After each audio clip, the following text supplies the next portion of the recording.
I think the most recent thing and the one that I'm most excited about is this. Place Score has been running the first nationally consistent liveability census. So we received funding out of the Boosting Female Founders grant from the feds.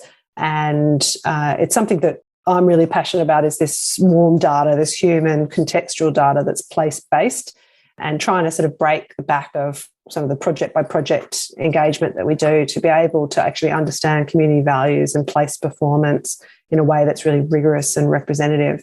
Hi, Smart Community friends. In this episode of the Smart Community Podcast, I have a wonderful conversation with Kylie Legge. Kylie is the founder of Place Score, which is an organisation offering human-centric data. And you may remember Kylie from her previous episode all the way back in episode 15. Kylie tells us about her background in architecture and her current work in placemaking. She also tells us what a smart community is to her before we discuss the importance of inclusion and a human-centric focus in smart communities. We then discuss some of the learnings from the COVID-19 pandemic. Kylie tells us about her company Place Score and the livability census they are currently running before we discuss the value of data and how it can be used to better the community. We finish our chat discussing the emerging trends of the positive, as well as the potential challenges of technology, the need for more contextualized data, and the need to be more strategic about the use of data. As always, we hope you enjoy listening to this episode as much as we enjoyed making it. Welcome to the smart community, smart regions, smart towns, and smart cities. It's where we live, work, and play. With smart communities, the future starts today. Big data, smart mobility, emerging trends galore. The Smart Community Podcast is what you're looking for. Hello, Kylie. How are you today? Hi, Zoe. I am great. Nice to see you again. It's so exciting to see you. And I was just having a bit of a look at when you were last on the podcast. And in fact, the episode came out in April of 2018. We probably recorded much earlier than that, but you were actually episode 15. That's number 15, which was, in the very early stages of which was the Smart City podcast back then. I love to be an early adopter. So go. Yes. It's great to kind of be coming back now and to see your successes as well. I am really excited to have you back on the podcast. And now, just in case people, their memories don't go that far back, we'll start from scratch. And can you tell us who you are, your background, and what you're passionate about? My pleasure. So my name's Kylie Legge. I am trained in architecture as my undergraduate and my master's in social science, environment and planning. I have been, though, what was called a placemaker for about the last 15 years. So what I'm really passionate about is about human-centric cities, about how do we make places that are better for people at all scales. So there's all the pop-ups and the little things and the colouring in and making, places more fun. But really it's about systematic change and making sure that we're creating the right structural kind of decisions that will lead to healthier and happier people. Awesome. Okay, so now we know what your background and what you're passionate about. There's obviously been a lot happening since 2018, since we last spoke. So we'll talk broad first about smart communities, and then we'll go into some of the things you've been working on since then, which 2018 feels like, I don't know, a long, very long time ago. When you said 2018, I was like, oh my, that's like 3 years ago. That seems crazy. But it feels so much longer than that, right? And last year, does that count? This year, does it count? But anyway, okay. So first of all, we'll go to what is a smart community to you? Well, I think I've got kind of a bit of perhaps a different perspective from other people that are involved in kind of the whole smart city and smart sort of technology side. So I'm doing technology, but I'm doing it kind of with what I call warm data. So for me, it's, anything to do with technology still comes down back to my mission, which is to make places that are better for people. So, I've found kind of in my many decades now, it seems like, of working in the built environment, particularly, that we get kind of caught up in trends of saying, with sustainability, I was around for the first range of that. And then it's, placemaking has had its own kind of period, and technology is definitely on the forefront now. So for me, it's always comes back to the community bit, and how do we use any of these different aspects to make those communities kind of thrive and to be more sustainable in lots of different ways, not just environmentally. Yeah, I agree. I think on this podcast, we have, over 200 definitions of what a smart city and what a smart community is. But the common thread between them is that it's about the people most of the time, and also about solving problems for people and making, improving that quality of life and those type of things. But I always loved asking this question still, because your background comes into it, your passion comes into it, your focus comes into it. And I think all of those things are really, really key. And then when we bring those different heads together, because some people are quite focused on technology and data. And for me, I think that's still an important part to understand that it may not be in the solution the whole time, but there's definitely aspects that we need to consider. And so then when you bring the people together, where you've got people that, the answer is purely about community, you've got people about tech, you've got people about data, you've got, so many other different facets. I think that's when we can really create these smart communities that we're all talking about. Yeah, and that's, I guess, is always, I've never met anyone who's involved in sort of the built environment that doesn't care about the outcomes for the human beings that they're serving. But I guess the risk is with anything which is focused really specifically on one part of that system, is that you can get out of balance, and then it all becomes about the widget and not about the outcome. And that's the bit that for me, I guess that we want to be sort of really present around that and making sure that we do keep our eye on the prize, really. Yeah, that's so true. And thanks for bringing that up too, because thinking back to 2018 and when you're on the podcast, the title of the podcast was the Human Smart Cities Movement. And I guess that was probably one of the first conversations, and I've had many since then, of really that human side. And that sounds a bit crazy, but, I had lots of conversations. Everyone was still talking about people and humans, obviously, and the environment and those type of things. But we really put the human at the forefront there. And, I think of now, talk to Zubrin Pratap, I talked to Marcus Fort. There's so many others that then filtered through that theme. But also that, when we're talking about smart cities, sometimes that human element could be lost because we're focusing on city and tech and all those type of things. And which is why, we moved to be the Smart Community Podcast short thereafter, because we really wanted to make sure that the focus on the community was front of mind whenever we talked about this stuff. That's really, it's interesting. And that actually makes me feel really good as well, because it is that concern that I do have around it, and to making sure that it is at the front of mind, and to know that you're speaking to many more people than I do, and to see that kind of change from being city sort of infrastructure, which is always so easy. It's great in the spreadsheet. Everyone understands it. We know how many jobs are created and things, to actually putting it back to that human-centered, and to actually influence even the way that you're, I guess, approaching it for all of the people that you talk to, just by changing the name from cities to communities. Mm-hmm. Yeah, and I guess the other thing too was I want to then talk not to just cities, right? I want to talk to all types of people that are living in regional areas or remote areas, or even, shifting around, but they might still have an online community, for example. So yeah, thank you. Thanks for bringing the human side to smart cities very early on in the piece. And really appreciate it. Well, I appreciate it now too. Love it. And I think, it's really hard, I think, as well, what you're just talking about sort of the scale of the environment, like from cities down to, isolated people. My mum lives in the country, I live in the city. There's benefits at the moment for that. I've got a very small, finite kind of circle of kind of movement. She's got much more movement, and so much more social connections physically, whereas I'm relying on them completely online, really, and like this.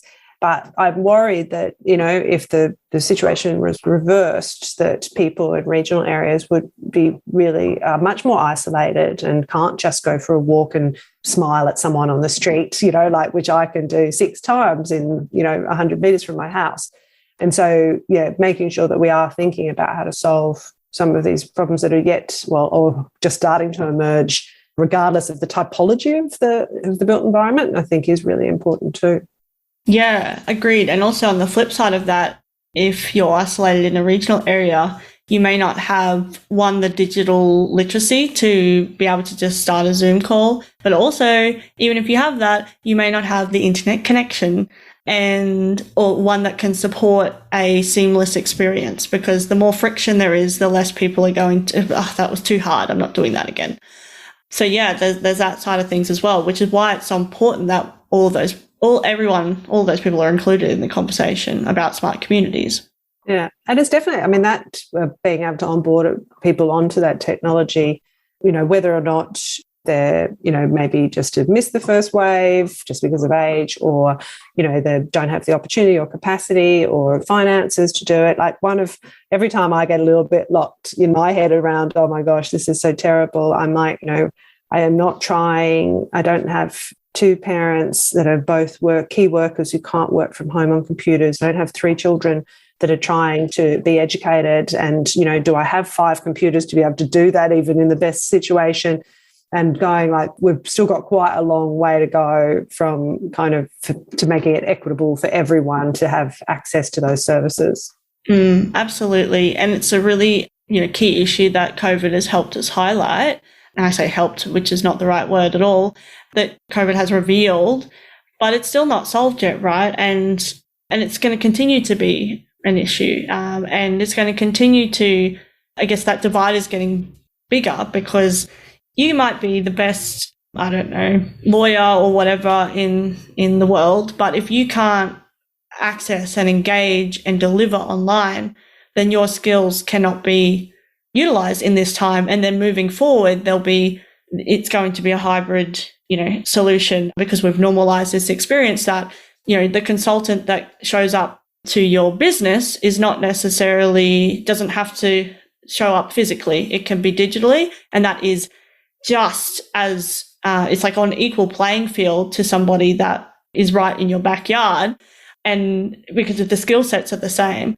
In saying that, though, face-to-face connection is obviously really, really important, but we can then leverage it when we need to, rather than it being a have to, that we have to just because, that's the way we've done it. It's a really valuable, deeper, richer experience that then you can have and at the moment it's like just not possible. Some of the work I'm doing in New South Wales, I won't see my clients, and I haven't seen my clients all year in person, but I've seen them online. We've built a, rapport, relationship, etc. But that's a skill set that I've developed actually a lot from doing this podcast. But that building is still a skill, right? It's not something you just fall into. It's like, a graduate engineer, you might have all the skills in engineering and whatever you've brought from uni, but then there's skills you're building in, client engagement, even just being around other people, working in an office, whether that's physical or virtual. So there's all these skills that we're kind of just taking for granted if we have them. But if we don't, then there's this divide that's increasing more and more. And I use the example of a lawyer, but also thinking about, hospitality workers and other workers that, haven't had to do this thing online. And can they even, do their job online, and what other things are they going to have to think about moving forward into the future? Anyway, that was a rant about. No, I get it. I mean, there's been lots. I mean, I think my whole team, I certainly have had to do things. I mean, I think going last March, when we first went into lockdown, I had a 40-person workshop that within 3 days we pivoted to being online. And for 4 hours, I looked at a black screen, because at that point, hardly any of the PCs had inbuilt video. So even if they had wanted to, they couldn't. Some people were doing it from phones because that was the only stable, things have changed even in the last year and a half. And certainly that's changed in terms of how I'd approach that process. It's completely different than I did before. And you're right, like the mixture of, it's fine to learn these things and to pivot and be able to do it. But, it's improving the choices that we have in terms of how we deliver services and relationships or whatever it might be. It's not actually the only thing. And I think when we try and put anything to be like the answer, that's when it gets, because it's not going to suit everyone. It's not going to suit everyone all the time, and so there'll be times when I will always want to do face-to-face, and then there's times where certainly a lot of my presentations, I don't need to travel to go to them anymore. And that's a big win for me personally, but also the planet. I'm doing less travel, kind of the team, because I'm not away from the office so much, all of that kind of stuff. So there's definitely benefits from this sort of massive uplift in technological skills, and I think just openness for that it's still real. Yeah, that's still real. And to be honest, like my brain had to really like reconnect some things about, and I spent a lot of time online before, but yeah, the realness of it was something that, my body had to get used to, like my brain, my everything. I was like, oh, right, yes, we are real people talking. We're not just like, screens pre-recorded. Well, that's because I think before it did used to just be something you kind of did if you couldn't do anything else. And, I've kind of been many things. I'm an early adopter. I still don't have the internet at home. So I'm tethering from my phone now. Weird for somebody who owns a tech company, but going for me, that's just, I don't want that kind of access at home. Like, for me, home is home. So I'll be looking forward to kind of releasing out of technology in the home as much as possible. But in terms of the early adopters, like we were trying to push QR codes. I think we worked out the other day, it was like 8 years ago that we were doing events on the street with QR codes and nobody was doing it. So they were a complete failure. Now maybe they'll have a bit of a lift up, but also things of using some of the presentation platforms, and just nobody wanted to do it. Like, if they had a choice, they'd always go face to face. So that's definitely been a bit of a pivot, I think, in the last 18 months. Yes. And yes, I think we could talk a lot about this, but let's flip to you. And can you tell us about the projects and things that you've been working on recently? And recently could be yesterday, or recently could be, 3 years ago. Well, I think the most recent thing, and the one that I'm most excited about, is this. Place Score has been running the first nationally consistent liveability census. So we received funding out of the Boosting Female Founders grant from the feds, and it's something that I'm really passionate about, is this warm data, this human contextual data that's place-based, and trying to sort of break the back of some of the project-by-project engagement that we do to be able to actually understand community values and place performance in a way that's really rigorous and representative. So that was super exciting to be successful in that very competitive process. We finished the data collection in June. We had over 30,000 new records added to the database to get us over 100,000. So we've now, I believe, it's always hard to know these things, but we've got the largest social research data set regarding kind of neighbourhoods and town centres that exists in this country, if not perhaps in the world. And that's millions of data points of understanding values, the relationship between age, background, the typology of neighbourhoods, and how that impacts what people really care about, how different places are performing from the perspective of the community. So livability has historically been measured by external people looking in, and this is actually saying, well, what's it like for you to live there? And it's been opened up some really great conversations with other partners in data that are also looking at things like change management and capacity building and understanding densification and the impact on kind of experience, not just on people being resistant and NIMBYs or whatever, but actually like, well, how do we help them understand the benefits of this as well, and how they can get more of the things they want by actually understanding what those values are in the first place. So super exciting. And we're just, all of us are eyeball deep in the millions of lines of code at the moment and data, but it's, we've, I think, got the first Livability in Australia forum next month, and then the release of the first State of Place report for 2021 with some stuff about pre-post COVID and things like that as well. So it's actually, well, for me, it's obviously my bag, so I'm completely loving it.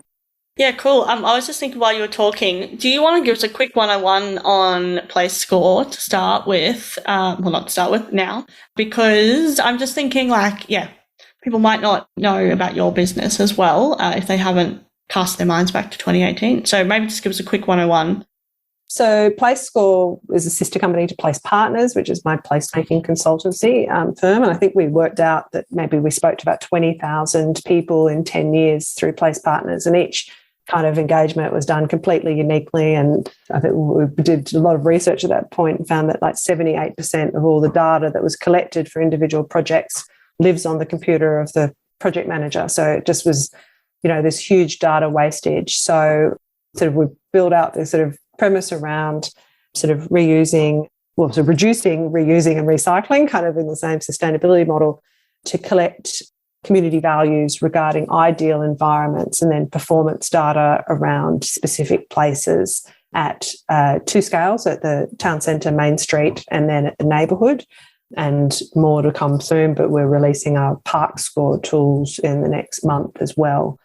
So for me, we're measuring place, which is the relationship between humans and their environment. So that space between the people and the physical space, and what that feels like for them and how it's impacting them. And then that data is used, the same data can be reused over and over again. So that's kind of one of our big points of difference in terms of the methodology. It's like a census. So local government, probably primary market, but we work a lot and more with state government, bit with the feds now, and then also in the private sector. So if you said like, oh, okay, as an example, Toowoomba is expecting an increase in population from a particular demographic, geography, I can actually go into my database and say, well, these are the things these people care about. So if you're planning for the future and for these people who aren't here yet, who you can't engage with, I can tell you about those people. And if Toowoomba did a livability study or census themselves, then we'd be able to use that data for strategic planning, for corporate planning, community visioning, and then also tracking that over time. So we're looking at being able to provide data about prioritisation, but also about community outcomes. Probably a lot of words. Hopefully that made sense. No, it makes sense to me. And I think, the value of data is just data in general. Using data is fairly, I guess, an underutilized asset. And to look at some of those outcomes that we're trying to achieve, data has to be involved in that. But it's misunderstood as well, and what's useful and what's not useful. And like you said, collecting data all of the time, no matter whether you realize it or not, or other people are collecting data on you. But then how can we use that for the most public good? And I think I like your analogy there of, recycling and using that information then again, because, the first time we collected it, we use it for that project and then it goes by the wayside. And we're the only industry that does it, like going, we are, because we think the community is this never-ending supply of information for our projects. We don't value it in the way that a private corporation would. So, if one of the big multinationals does a focus group and it costs them like $20,000 to do it, you can bet your bottom dollar they value that and they're not chucking it out. It all goes into a central repository. This, for me, is one of the big shifts that need to happen in terms of how we work with our communities, talking about and being smarter about that, for me, is really key. When you're dealing with this data, obviously lots of community data and personal data, what are some of the privacy kind of elements that are, I assume, baked into the systems and processes they use? I think we were lucky that when we started this, so firstly we had a 1-year peer review with Macquarie University, so we went through ethics with them from day one, so it was a really big consideration. And then one of our first sort of significant clients was state government, and so, they put us through the ringer around this, so we had to learn very quickly and set up really, really good protocols around privacy, anonymisation of data, but also just about what data, so we adhere to the Australian privacy principles, even though we don't need to yet, but I assume we will at some point. So we really try to be clear about what the purpose of it is. Because I own the company, I know where all the data is and who has access to it. My mission, personal life purpose, is to make cities and places better for human beings. So that's the filter. If a big company came and asked me and said, I'm going to pay you this much money to get all your email addresses, and, that meant that those people were going to be, have a whole lot of spam sent at them, that would be a no for me, just because it's really simple. Will it make their lives better? No, it won't. No, we won't do it. But yeah, the only private information we really collect is email addresses, and they're decoupled from the data and quarantined immediately. So there's no way to reconnect it. And we're not collecting any kind of sensitive information anyhow. So that was part of the design process, and that we do it. Unlike the census this year, if we're allowed to talk about that, I was quite shocked by that. It was a bit wild. It was so personal. I was really surprised. I was very shocked at how personal some stuff was, but then also that there was no question about your like gay, queer identities or anything like that. And there was nothing about, like it was male, female, no non-binary. The gender thing, identity was madness because it's just so easy. So we actually, in the livability census, 2% of our results are from those people who are non-binary. And the results are really interesting. They are, definitely outliers in terms of values and performance. And I'm hoping, I've been speaking to a couple of people who kind of work in this area, offer them the data to play with, because I don't think anyone's ever done a study looking at this and going, are cities meeting the needs of the full diversity of people? We obviously look at age and gender all the time from a female-male perspective, but we're not looking at those people. It's harder to see people who aren't, speaking English at home and things like that. So I'm really interested in all of that stuff. But yes, from the census perspective, I was really disappointed. And I was like, my Lord, what are we going to have to plan our cities if this is, and so many open questions and stuff as well. It was wild. And free text as well. Like, how are they there's no way that they're going to be able to actually correlate those things. Well, I'm assuming that AI has just gone through the roof, because the way that they've been managing it in the past, I don't see how they're going to do it. So something has to have been improved. Yeah, I don't know either. And and also not available in other languages, like insane. We're available in 8 languages. Like, how could it costs $400 million. Like, how could they not do better than that anyhow? Yes. And even the fact that you had to either be married, divorced, widowed, and then not married or single or something.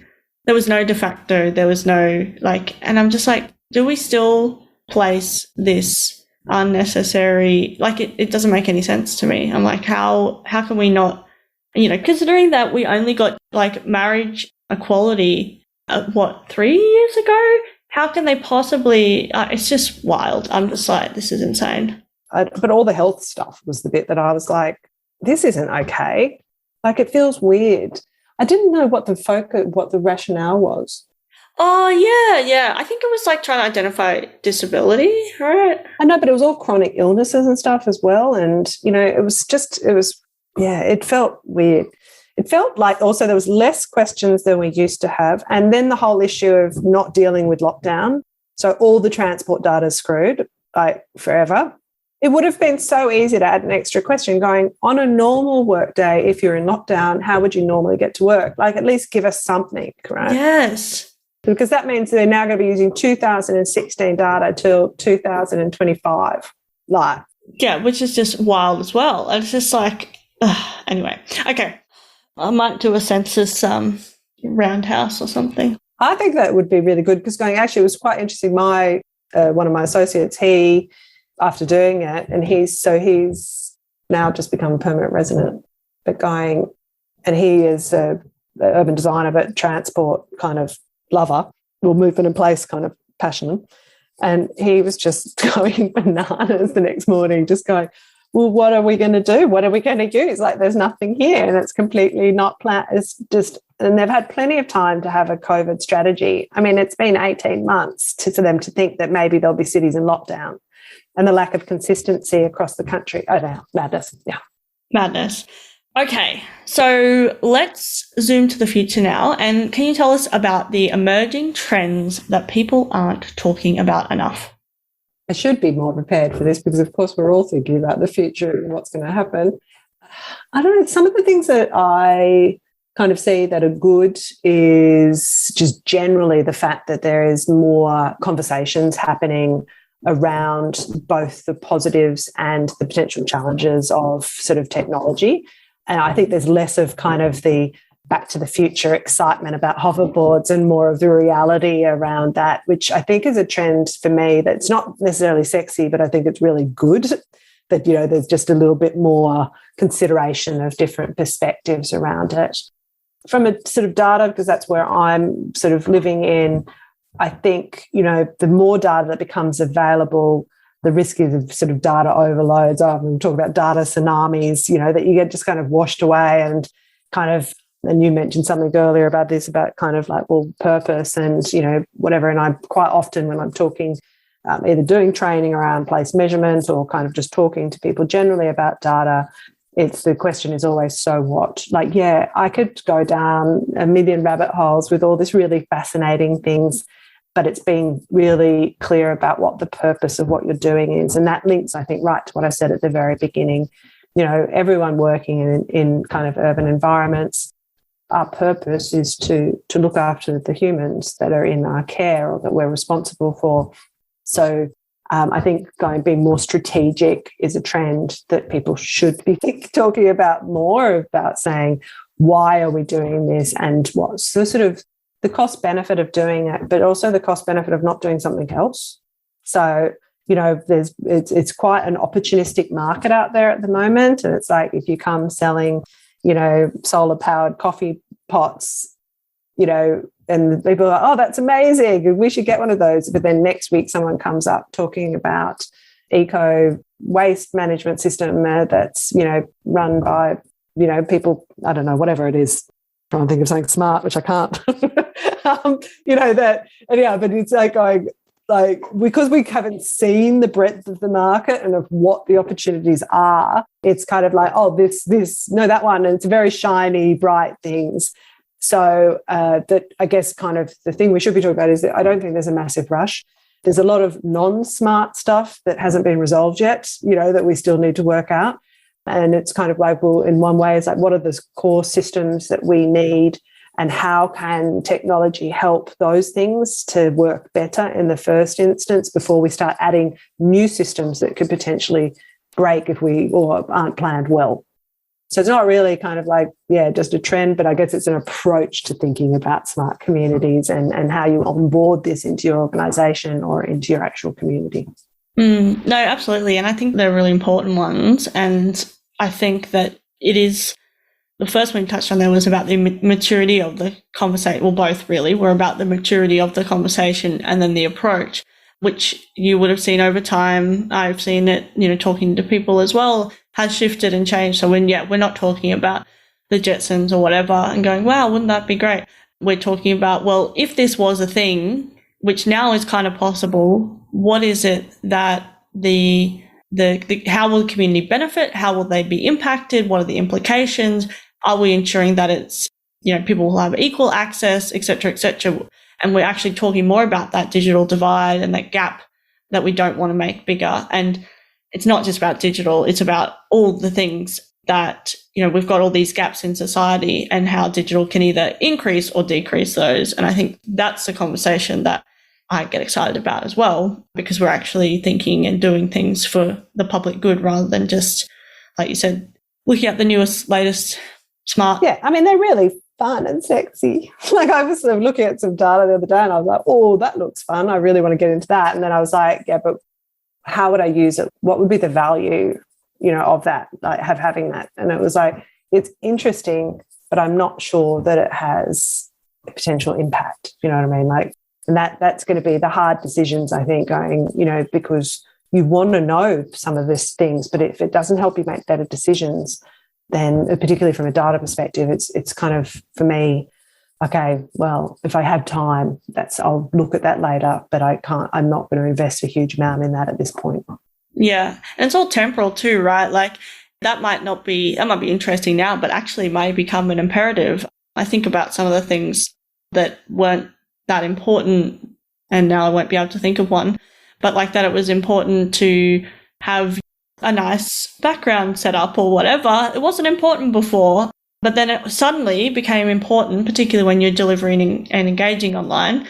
And actually I have a better setup this way where I do presentations. And at first it was like, oh yeah, well, we know that everyone's in lockdown and like we're doing keynotes and things online. It was more important for me to have a really nice outfit and nice shoes, whereas shoes, who need shoes these days? Whereas, and it shifted and changed. But then if you really want to be the one that people want to then have give an online keynote or whatever, a number of things that you need to consider, and the basic isn't good enough anymore. I mean, that's a very basic example that doesn't really affect a lot of people's lives. Yeah, but it's good to do that, because in the same way I can get, I've got my own lens on things, and so that is going to influence kind of my prioritization of different investments or what I'd recommend to kind of the people that we work with. And it is good to remember that things change. And so yes, what now? I guess for one of the things that in terms of kind of seeing these data sources now is because they are time series, it's not the same as what we're doing, where we need to talk to the people now to find out how they're feeling now, right? Like, whereas where they're moving and things like that, that's data we can come back to because it's there anytime. So if something is time dependent the other way, make sure you really put it into place if you want to know what's happening. I'm kind of fascinated by humans. So unfortunately for me, in one way, the way we collect data, I have to ask you, and I still think that's really important. So for me, and for the people we work with, having that voice of the community in data form, in a quantitative form, is something that, we've just got to commit to and make the investment for now. And without it, we won't be able to come back and go, oh, I wonder what it was like in 2021 compared to 2020, because we can't go back and look at web sources and things like that to get it. Yeah, that's so true. It really depends on the data, the purpose, the outcome that you're trying to achieve. Yeah, and just like the complete context of the whole situation of what you can, whether you need to do something right now, in a week's time, or you can come back at any time to know that at this point in time, that's what, the case was, or whatever it is. So yeah. And I mean, it's so complex too with, like we said, you must have a purpose for the data and then what you're actually collecting. But then when you start to ask some of the questions, and again, that's why it's such an evolutionary process and just keeps changing, is because when you then start asking the questions, it's, can we know if people like to go get their coffee in the morning or the afternoon? Whatever. Very simple. You might have data that says, yes, I go get a coffee every day, but you don't know whether it's morning or afternoon. So then maybe you change your question, but then that kind of evolves over time, because then you go, actually, we want to know what type of coffee people are getting. Okay, so then we add that, but then does the level of complexity outweigh the answer and all those type of things? So it's just like, I love data. Yeah, and this is the difference, I think, between the kind of the sort of data, sort of subjective versus objective data. And this is kind of something, we're trying to actually understand a little bit better as well. So I can use credit card data and tell you whether or not the coffees are being purchased in the morning or the afternoon. But what that data, that secondary data, is never going to tell you is whether or not I want to do it in the morning or the afternoon, or what might be the other things that are influencing me. So it might be, I would love to do it in the morning, but I've got, a team meeting, I've got to get the kids set up in front of thinking about now computers, or get them off to school. I usually call my mother to see that she's okay, the thing, or whatever it might be. So the morning's just I never have time to really go to my favourite coffee shop, but I'd like to. But so then if we see it, or that purchase happening in the afternoon, we're like, that's kind of their fixed behaviour, and we then make assumptions based on that, which are completely untrue if we don't speak to the human. So we definitely need to contextualize data and make sure we remember that we're all really, really different. And, if we're not thinking about those differences, then we will be making assumptions and just making everyone into the same, which we're certainly not. Yeah, absolutely. And that we are humans, right? It's not like a robot person that is going to get their coffee to fuel the system, whatever. There's so many other things involved in that. Okay, that was a great answer. I love that. So, Kylie, it's been so great to chat with you. I've had a really great time. We've gone on a wild ride and I've loved every minute of it. I'm looking forward to when we can catch up in person as well. Not in real life, because this is real life, but in 3D. Even 4D. In 4D. Oh, yes, that's right. In 4D. I like that. So we will do that at some point probably in the future. Waiting for it's all to be safe, and I just need to then get around as many people as possible in a socially distanced. I know everyone's going to be ready to tour around and see each other. I think, or we'll be overwhelmed and we'll all have to do it in little pods, just one at a time. I know. And then we'll have to go on a retreat on our own after that and work. Yeah. People will be begging for lockdown. Yes. Anyway, okay. Last question. How can people connect with you? So you can either go and visit our website at placescore.org, and there's sort of different ways that you can connect with people. You can check me out on LinkedIn and do direct message through there, or you can call the office, and I'd be more than happy to have a chat with anyone who's interested in talking about human-centered data. Excellent. We will put the links in the show notes so people can click away and find you. Thank you again for your second round on the Smart Community Podcast. We're really excited to have you back, and I look forward to our next conversation. Thanks for having me, Zoe, and congratulations. It's a great podcast. Thank you. Talk soon. Bye.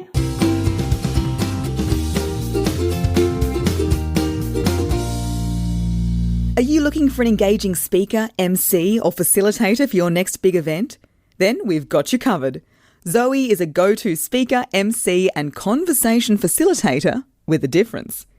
She's a master at simplifying the complex and making connections you might never see.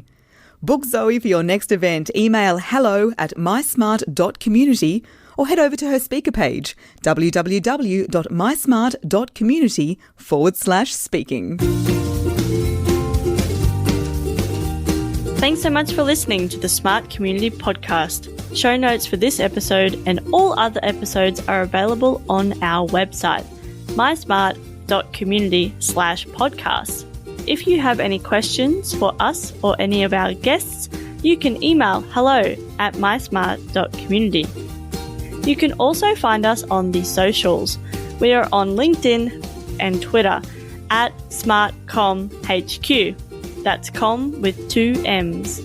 If you are enjoying the podcast, please hit subscribe so you never miss an episode. And we would love for you to leave us a rating and review at wherever you listen. This really helps us reach more ears and eyes, so thank you for your support. As always, we hope you enjoyed listening to this episode as much as we enjoyed making it.